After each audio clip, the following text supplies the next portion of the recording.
আসসালামু আলাইকুম।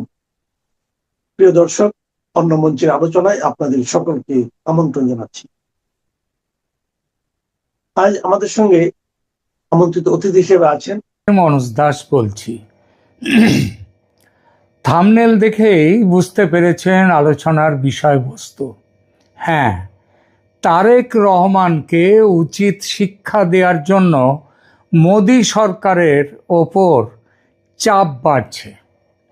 এটা দেশের ভেতর থেকে চাপ, শুধু যে থিঙ্ক ট্যাঙ্কগুলো তারা চাপ দিচ্ছে তা নয়, এখানে চাপ দিচ্ছে যে বিজেপি সরকারের যাদের আদর্শিক গুরু যাদেরকে বলা হয়, সেই আরএসএস এর তরফ থেকেই চাপ আসছে, এ কথা শোনা যাচ্ছে।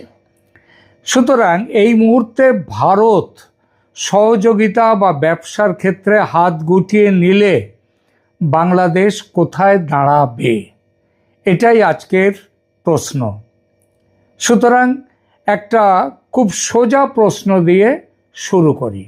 ভারত বাংলাদেশ সম্পর্ক কি এমন জায়গায় পৌঁছচ্ছে যেখানে নয়াদিল্লি একদিন বলতে পারে, এবং খুব শিগগিরই বলতে পারে, সময় কিন্তু বেশি নেই, 25-26 তারিখের মধ্যে যদি তারেক রহমান ভারতের যে তার সফরের কথা আছে সেটা যদি তিনি না করেন ওই দুটো পূর্ব শর্তের ভিত্তিতে, তাহলে কিন্তু বলতে হবে এমন কথাও আসতে পারে যে যেখানে নয়াদিল্লি একদিন বলতে পারে, ঠিক আছে, আপনারা যখন ভারতকে এতটাই অপ্রয়োজনীয় মনে করেন তাহলে কিছুদিন ভারতকে ছাড়াই চলুন।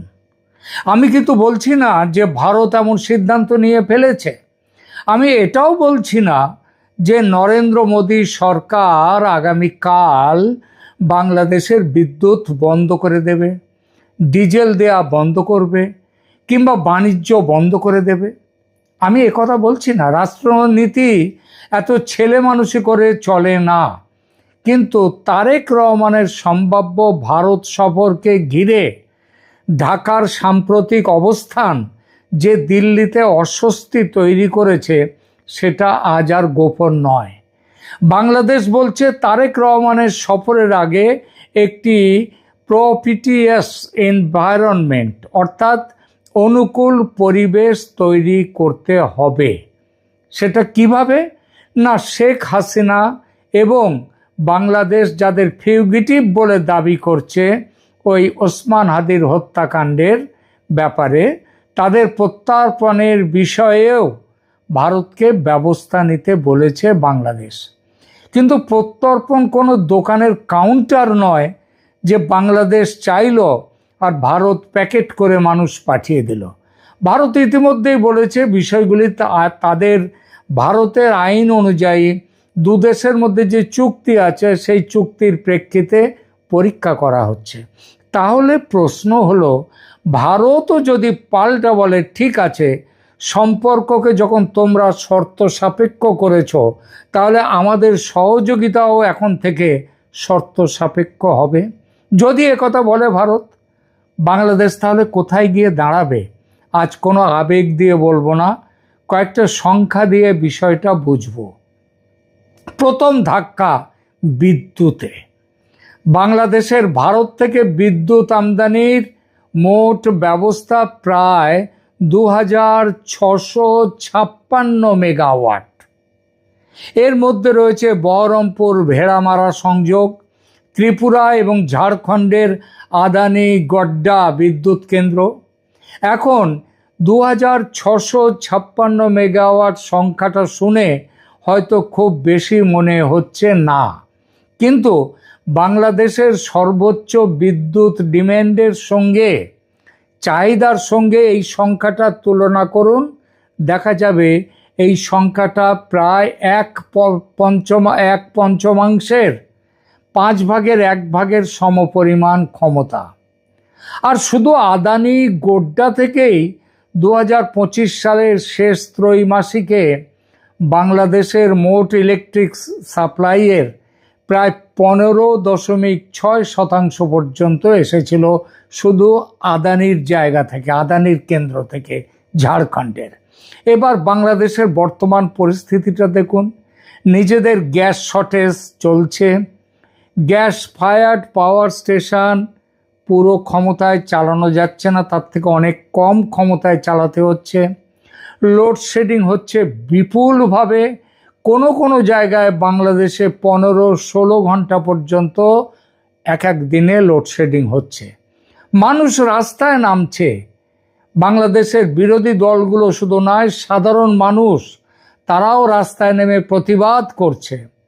এই অবস্থায় যদি ভারতীয় সাপ্লাইয়ের একটা বড় অংশ হঠাৎ কমে যায়, বাংলাদেশ সেটা কোথা থেকে পূরণ করবে?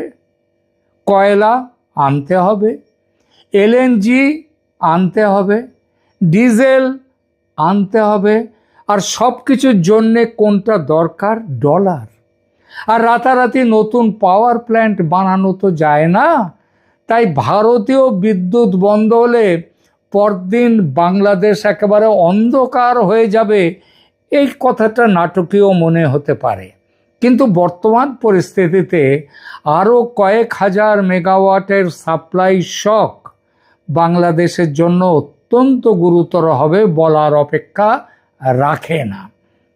এখানেই আসছে দ্বিতীয় সমস্যা, বিদ্যুতের টাকা।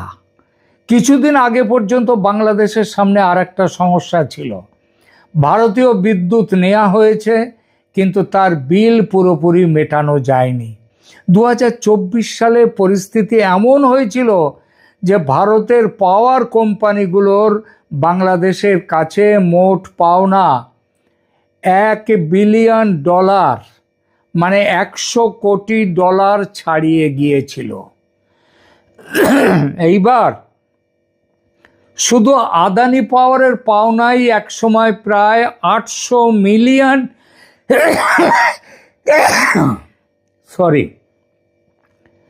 শুধু আদানি পাওয়ারের পাওনাই একটা সময় প্রায় $800 মিলিয়ন হয়েছিল। পিটিসি ইন্ডিয়ারও, মানে ত্রিপুরা ইত্যাদি জায়গা থেকে যে আরও কয়েক কোটি ডলার বকেয়া ছিল। ত্রিপুরা স্টেট ইলেকট্রিসিটি কর্পোরেশনেরও পাওনা জমেছিল। কিন্তু এখানে একটা গুরুত্বপূর্ণ কথা বলে রাখি, এই $1 বিলিয়ন আজকের বকেয়া নয়, 2024-এর শেষ দিকে ছিল। কিন্তু তারপরে বাংলাদেশ কিছু পেমেন্ট করেছে এবং তারপর আবার বিদ্যুৎও নিয়েছে। আদানির পুরনো বকেয়ার বড় অংশ পরিশোধ করা হলেও নতুন বকেয়া বেড়ে গেছে, এমনকি তার উপরে সুদও দিতে হবে।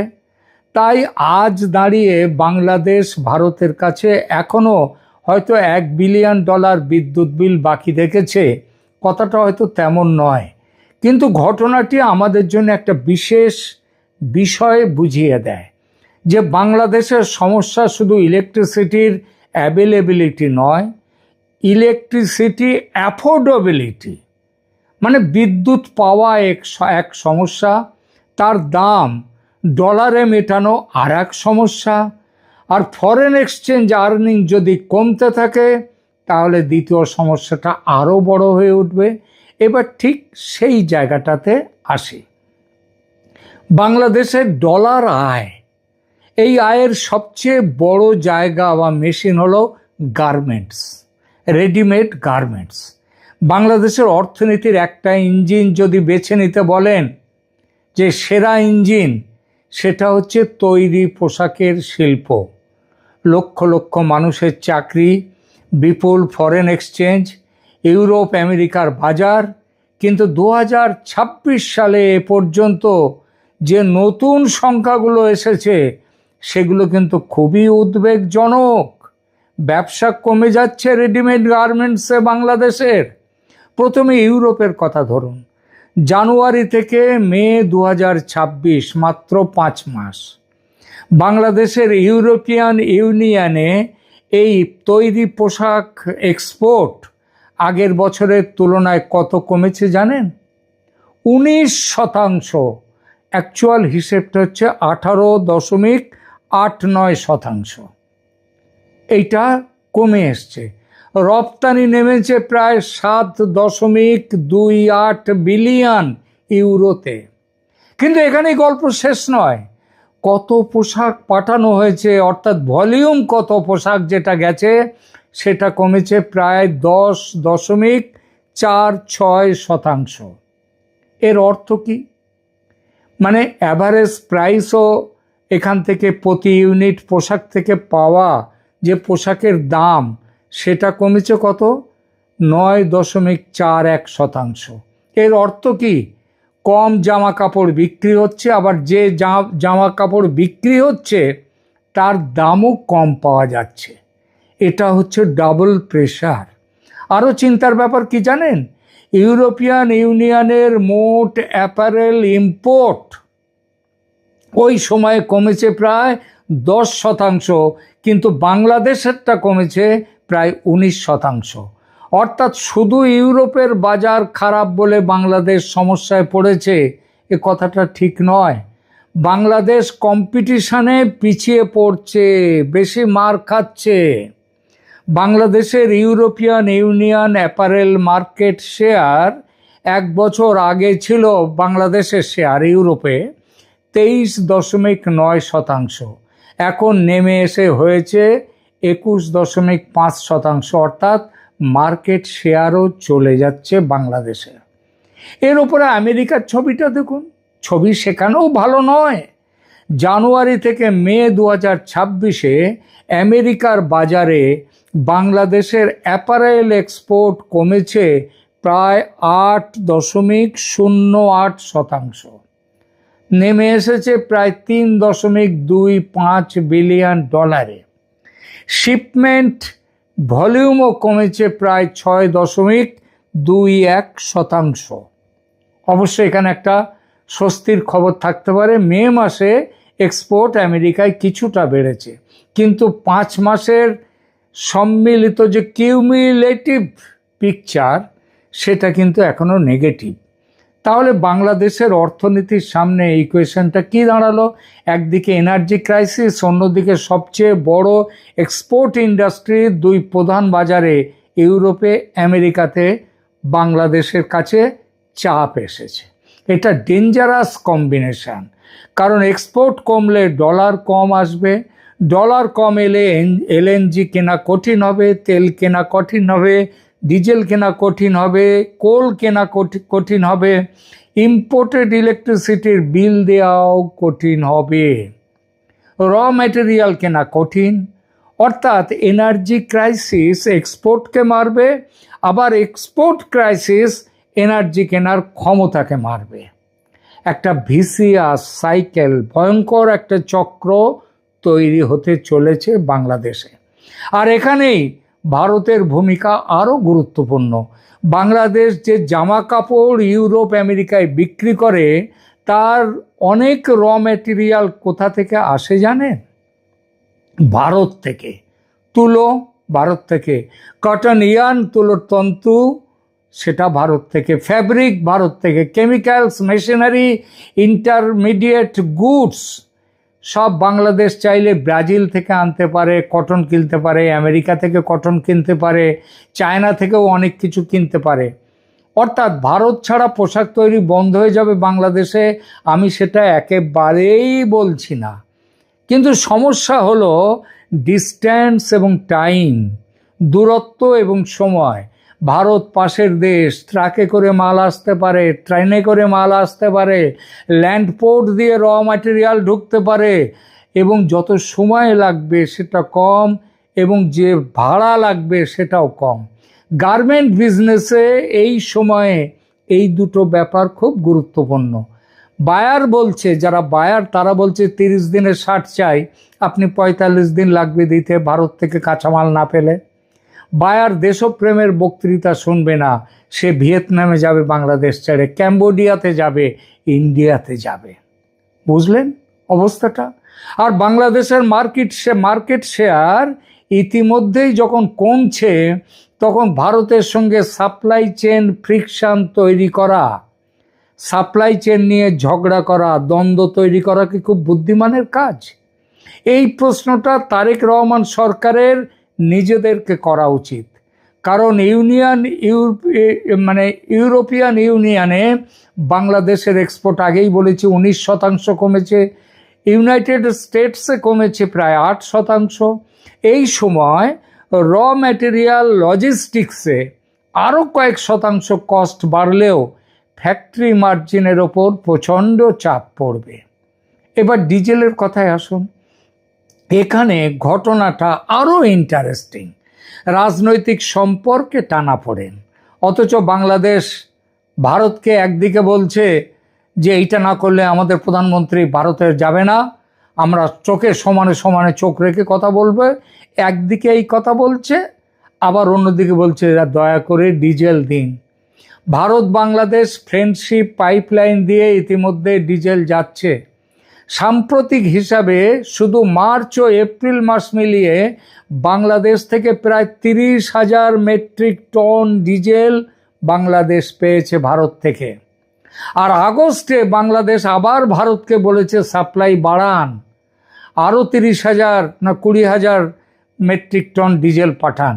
অর্থাৎ দিল্লির সঙ্গে রাজনৈতিক সম্পর্ক খারাপ, কিন্তু জ্বালানির প্রয়োজন হলে দরজাটা কোথায়? আবার সেই দিল্লির কাছে। এটা জিওগ্রাফি। আপনি বেজিংকে বন্ধু বানাতে পারেন, ইসলামাবাদকে বন্ধু বানাতে পারেন, ওয়াশিংটনকে বন্ধু বানাতে পারেন, টার্কিকে, তুরস্ককে বন্ধু বানাতে পারেন, কিন্তু মানচিত্র আপনি বদলাতে পারেন না। এখন যদি ভারত বলে অতিরিক্ত ডিজেল আমাদের নেই, দেব না, বাংলাদেশ ডিজেল পাবে ইন্টারন্যাশনাল মার্কেট থেকে, কিন্তু পাইপলাইনের বদলে জাহাজে করে আনতে হবে সেই ডিজেল। তার জন্য ভাড়া লাগবে বেশি, ডলার লাগবে, সময় লাগবে, এবং গ্লোবাল অয়েল মার্কেট অস্থির হলে প্রাইস রিস্ক থাকবে। অর্থাৎ ইন্ডিয়া বাংলাদেশের একমাত্র অপশন নয়, কিন্তু অনেক ক্ষেত্রে ইন্ডিয়া চিপেস্ট, কুইকেস্ট এবং জিওগ্রাফিক্যালি ইজিয়েস্ট অপশান। আরও একটা শব্দ মাথায় রাখবেন, সম্প্রতি রাশিয়া বলেছে যে ওদের যে পারমাণবিক যে তাপবিদ্যুৎ কেন্দ্র, সেখানকার যে পেমেন্ট করতে হবে রাশিয়াকে, সেটা ডলারে নয় ভারতের টাকায় করলে ভালো। আর ডলার তো নেই ওদের কাছে, বাংলাদেশের কাছে। এখন এখানটায় ভারতের টাকায় পেমেন্ট করতে গেলে এই টাকাটা কোত্থেকে আসবে? ভারত থেকে নিতে হবে জিনিসগুলো। সুতরাং ওই যে জিনিসের দাম সব থেকে কম, সব থেকে তাড়াতাড়ি পাওয়া যাবে, সব থেকে সহজে পাওয়া যাবে, এবার সেই জন্য ভারত থেকে কেনায় কতগুলো সুবিধে। এবার ট্রেড, বাণিজ্যের কথা ভাবুন। ভারত বাংলাদেশ থেকে বছরে প্রায় 11 বিলিয়ন ডলারের বেশি পণ্য বাংলাদেশে রপ্তানি করে। এই পণ্যের অনেকটাই লাক্সারি গুডস নয়, এর মধ্যে ইন্ডাস্ট্রি ইনপুট আছে, cotton, yarn, machinery, chemicals, food products, fuel, intermediate goods. তাই ভারত যদি কাল বলে সব বন্ধ, ভারতের ক্ষতি হবে নিঃসন্দেহে, কারণ 11 বিলিয়ন ডলার বছরে বাংলাদেশের সাথে বাণিজ্য রপ্তানি। কিন্তু আমি মনে করি ভারত সেটা করবে না। কিন্তু যেভাবে ভারতের সরকারের ওপর চাপ পড়ছে তারেক রহমানকে শিক্ষা দেওয়ার জন্যে, তাতে ভারতকে তারও যে দেশের মধ্যে যে মানসিকতা, সেদিকে তার নজর দিতে হবে। ইন্টারন্যাশনাল রিলেশনসে প্রেশার দেওয়ার জন্য টোটাল ব্লকেড লাগে না। ধরুন ভারত টোটাল ব্লকেড করলো না, কিন্তু কাস্টমসের আইন কঠিন করলো, ক্লিয়ারেন্স একটু আস্তে আস্তে করলো, নতুন কনসেশন বন্ধ করলো। কনসেশন বিদ্যুতের দামে খুব বড় কনসেশন ভারত দেয়, এটা কিন্তু মাথায় রাখবেন।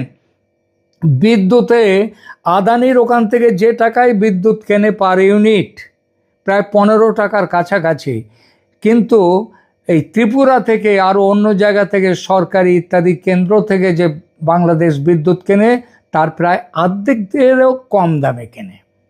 সুতরাং নতুন কনসেশন, এই কনসেশনাল প্রাইস ধরুন ভারত বন্ধ করে দিল, ট্রানজিট সুবিধা রিভিউ করলো, এনার্জি এগ্রিমেন্ট রিনিউ করলো না, আস্তে আস্তে করলো। অ্যাডিশনাল ডিজেল রিকোয়েস্টে বলা হলো সরি, আমাদের ডোমেস্টিক রিকোয়ারমেন্ট অনেক বেশি, সেটা আগে আমাদের মেটাতে হবে। তারপর একটা ফ্রিকশন তৈরি করেই ব্যবসার কস্ট বাড়িয়ে নিল। ভারতের আগে একটা নমুনা কিন্তু দেখিয়ে দিয়েছে অলরেডি বাংলাদেশকে। 2025 সালে সেই মোহাম্মদ ইউনূসের সময় একটা গুরুত্বপূর্ণ যে ট্রান্সশিপমেন্ট ফ্যাসিলিটি বাংলাদেশকে দিয়েছিল ভারত সেটা প্রত্যাহার করেছে। অর্থাৎ বাংলাদেশের এক্সপোর্ট কার্গো ভারতীয় টেরিটরি ব্যবহার করে তৃতীয় দেশে যাওয়ার যে সুবিধে পাচ্ছিল সেটা তুলে নেওয়া হয়েছিল। তখন প্রশ্ন উঠেছিল গার্মেন্ট এক্সপোর্টারের লজিস্টিক কস্ট এবং লিড টাইম সময় বাড়বে কিনা। এটাই হলো ইকোনমিক ডিপ্লোমেসি। কোনো কামান নেই, গুলিগোলা নেই, যুদ্ধ নেই, কোনো বর্ডার বন্ধ নেই, একটা নোটিফিকেশান, ব্যাস ব্যবসার হিসাব বদলে গেল। এবার জলের কথায় আসা যাক। আর কয়েক মাস পরে আসছে সম্ভবত সবচেয়ে সেন্সিটিভ নেগোসিয়েশন, আদৌ হবে কিনা জানি না, গঙ্গা জল বন্টন চুক্তি।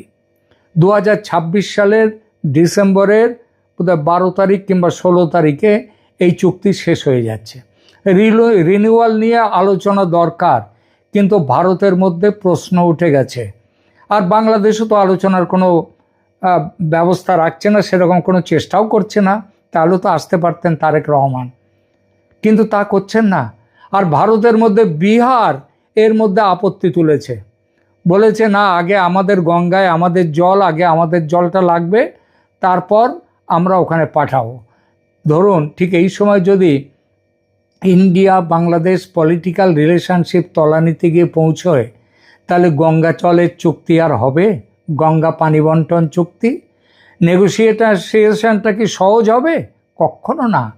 আর গঙ্গার জল কোনো কমোডিটি নয় যে বাংলাদেশ অন্য দেশ থেকে কিনে নেবে। এখানে জিওগ্রাফি হচ্ছে ডেস্টিনি, নিয়তি, এটা মনে রাখতে হবে। তাহলে কি ভারত বাংলাদেশকে বলছে আড়ালে পরোক্ষে বলছে যে হাঁটু গেড়ে বসো আমাদের সামনে? একদম নয়। এই ধরনের ভাষা আমি ব্যবহার করব না, কারণ বাংলাদেশ একটা সভারেন কান্ট্রি, তার নিজের ইকোনমি আছে, নিজের ইন্ডাস্ট্রি আছে, নিজের ডিপ্লোম্যাটিক অপশন আছে, চায়না আছে, জাপান আছে, ইউনাইটেড স্টেটস আছে, ইউরোপিয়ান ইউনিয়ন আছে, মিডল ইস্ট আছে। আর ভারতও বাংলাদেশের বাজার হারাতে চায় না। ভারতীয় ব্যবসায়ীরাও বাংলাদেশে বিজনেস করেন, ভারতের পাওয়ার কোম্পানিগুলো বিদ্যুৎ বিক্রি করে টাকা আয় করে। তাই বাংলাদেশ কোলাপস করলে ইন্ডিয়াও সমস্যায় পড়বে, বর্ডারে সীমান্তে সংঘর্ষ বাড়বে, ইনস্টেবিলিটি বাড়বে। ইল্লিগাল মাইগ্রেশনটা যদিও প্রায় বন্ধ হয়ে গেছে, সেটা আর হওয়াটা এখন মুশকিল, তবু চেষ্টা তো হতেই পারে। এবং কি হতে পারে, সন্ত্রাস বাড়তে পারে, এক্সট্রিমিজম বাড়তে পারে, চায়না আরও জায়গা পেতে পারে। কোনোটাই ভারতের স্বার্থে নয়। তাই বাংলাদেশকে ধ্বংস করা ভারতের অবজেক্টিভ কখনো নয়। কিন্তু এখানে একটা বিরাট কিন্তু আছে, সাহায্য করা আর বিশেষ সুবিধা দেওয়া এক জিনিস নয়। আর ইন্ডিয়ার ভেতর থেকে সরকারের ওপর চাপ আসছে। ইন্ডিয়া বলে আমরা আপনার শত্রু, যদি আমরা আপনার শত্রু নই, কিন্তু এভরি কনসেশন আর অটোমেটিক দেয়া হবে না। তাহলে অতিরিক্ত ডিজেল চাইছেন, দেখা যাবে। নতুন ইলেকট্রিসিটি অ্যারেঞ্জমেন্ট চাইছেন, পরে আলোচনা হবে। ট্রানজিটে কনসেশন চাইছেন, রেসিপ্রোকাল অবস্থায় হবে। ভিসা কড়া করব, সিকিউরিটি রিভিউ হবে। গঙ্গা এগ্রিমেন্ট, আগে বিহার ওয়েস্ট বেঙ্গলের কনসার্নস, তাদের চাহিদা মেটাবো, তারপরে তোমাদেরটা দেখব। তিস্তা সময় লাগবে। এটাই বাংলাদেশের জন্য আসল বিপদ, ডেঞ্জার। ভারতকে কিছুই বন্ধ করতে হবে না, শুধু নতুন সাহায্য এবং স্পেশাল অ্যাকোমোডেশন বন্ধ করলেই প্রেশার তৈরি হবে। সেই প্রেশার তারেক রহমান সামলাতে কি পারবেন? এটাই সবচেয়ে গুরুত্বপূর্ণ। বাংলাদেশের সাধারণ মানুষ ইন্টারন্যাশনাল ডিপ্লোমেসি নিয়ে মাথা ঘামান না।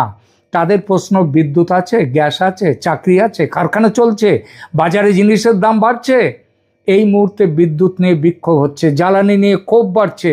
আর একই সময়ে ইউরোপিয়ান ইউনিয়নে গার্মেন্ট এক্সপোর্ট প্রায় 19% কমে গেছে, ইউনাইটেড স্টেটসে 8% কমে গেছে। এর উপর ইন্ডিয়া বাংলাদেশ ইকোনমিক ফ্রিকশন যদি বাড়ে, তখন বিরোধীরা একটা খুব সহজ প্রশ্ন করবে, দিল্লির সঙ্গে ঝগড়া করে দেশের কি লাভ হলো মিস্টার তারেক রহমান?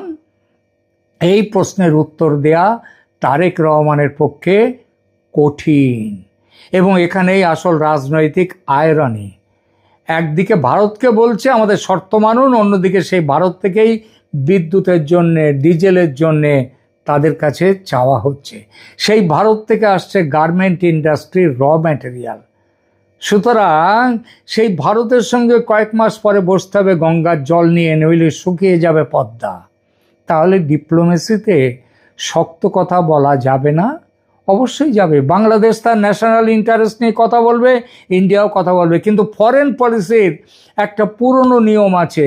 আপনি কত জোরে কথা বলছেন সেটা গুরুত্বপূর্ণ নয়, গুরুত্বপূর্ণ হলো আপনার হাতে কতগুলো অল্টারনেটিভ আছে।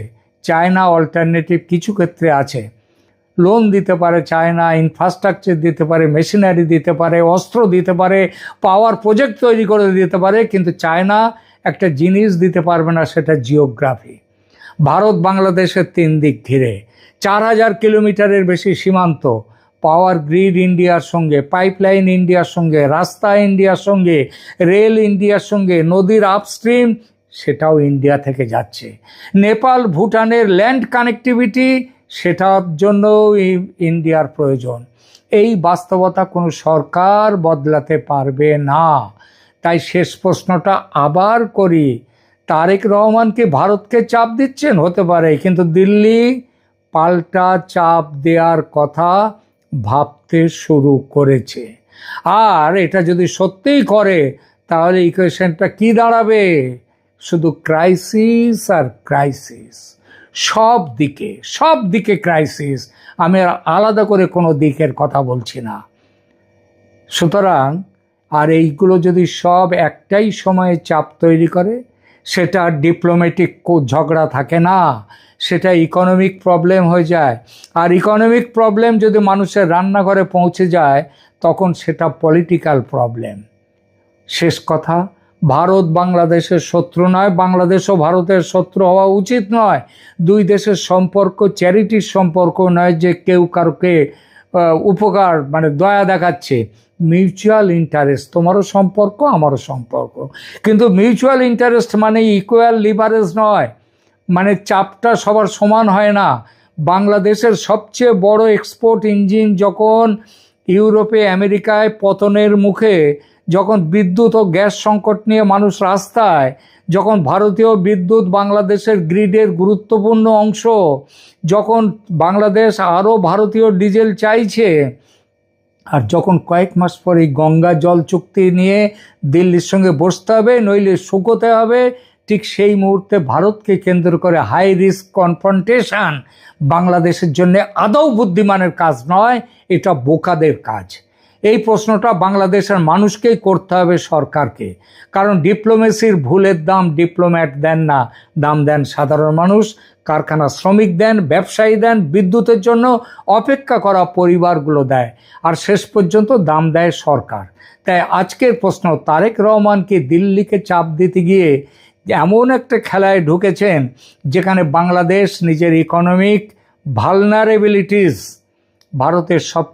ভারতের লিভারেজ, ভারতের চাপের বড় অংশ হয়ে উঠতে পারে? উত্তরটা আগামী কয়েক মাসেই পরিষ্কার হয়ে যাবে, কোথায় পৌঁছচ্ছে বাংলাদেশ। বেশি দিন লাগবে না, কয়েক মাস নয়, কয়েক সপ্তাহতেই এগুলো বুঝতে পারবেন।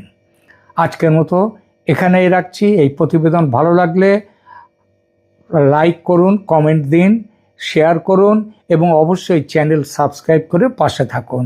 দেখা হবে পরের পর্বে।